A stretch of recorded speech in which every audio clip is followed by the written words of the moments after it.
dans une ferme qui est exactement entre Espelette et Itsasou, un matin est né un petit cochon rose. Ce petit cochon rose, quand il a regardé pour la première fois son père, il a vu que c'était aussi un cochon rose comme lui, mais en plus gros. Il a regardé sa mère, il a vu que c'était aussi un cochon rose, mais en plus gros.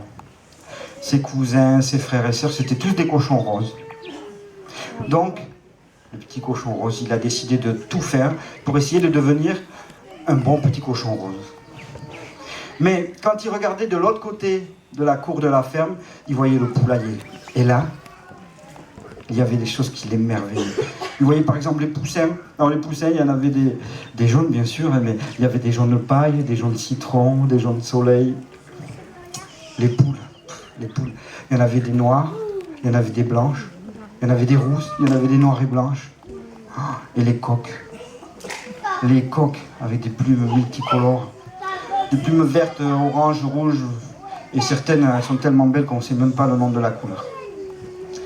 Donc, le petit cochon rose, il a regardé son père et sa mère et il leur a dit un jour, « Papa, maman, aujourd'hui je pars.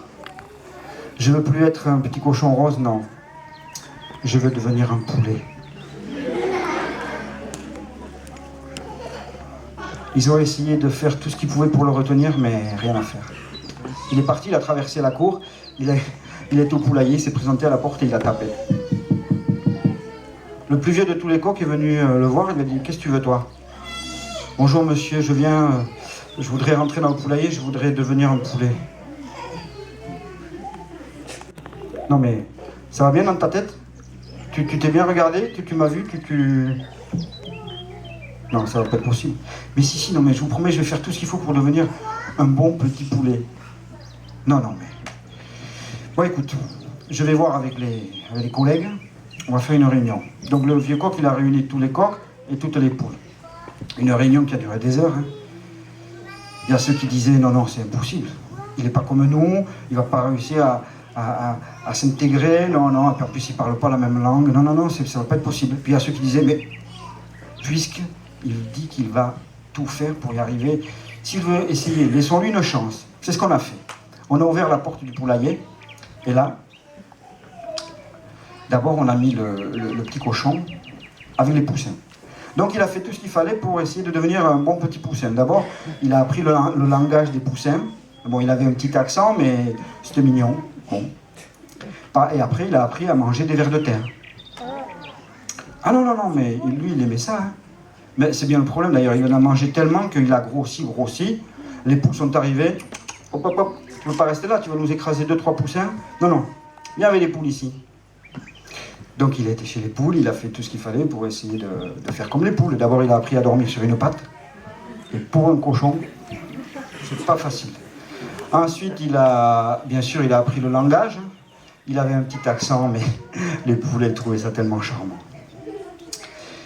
C'est quand il a voulu monter sur le perchoir en bois que ça s'est aggravé, là, tout s'est écroulé. Là c'est les coqs qui sont arrivés qui ont dit non, tu peux pas rester avec les poules. Viens avec les coqs là, sur le tas de fumier. Donc il a été sur le tas de fumier, il a fait tout comme les coqs. D'abord, il a appris à chanter, il a appris à se lever tôt, et puis bien sûr, il a appris aussi à parler. Hein. Mais il avait toujours son petit accent exotique, mais bon. Tout se passait pour le mieux, sauf que sont arrivées les fêtes d'Itsasou. Et pour les fêtes d'Itsasou, le fermier, c'est lui qui faisait manger tous les villageois le dimanche. C'est lui qui préparait à manger pour tout le monde. Alors, il est sorti de sa ferme, il a traversé la cour, il a ouvert le poulailler, il a attrapé le cochon, et avec son grand couteau, il a tué le cochon. Pour en faire du pâté, du jambon, du saucisson. Oui. Et vous savez que les fêtes d'Itsasou de cette année-là, on en parle encore, parce que quand les gens se sont mis à table, ils ont commencé à manger, et puis là, ils ont commencé à discuter. Il y a une rumeur qui s'est élevée au-dessus des tables. Il y a un qui disait « Hé, vous ne trouvez pas que ce cochon, il a un drôle de goût ?» Vous ne trouvez pas que ce cochon, il a un goût de poulet ?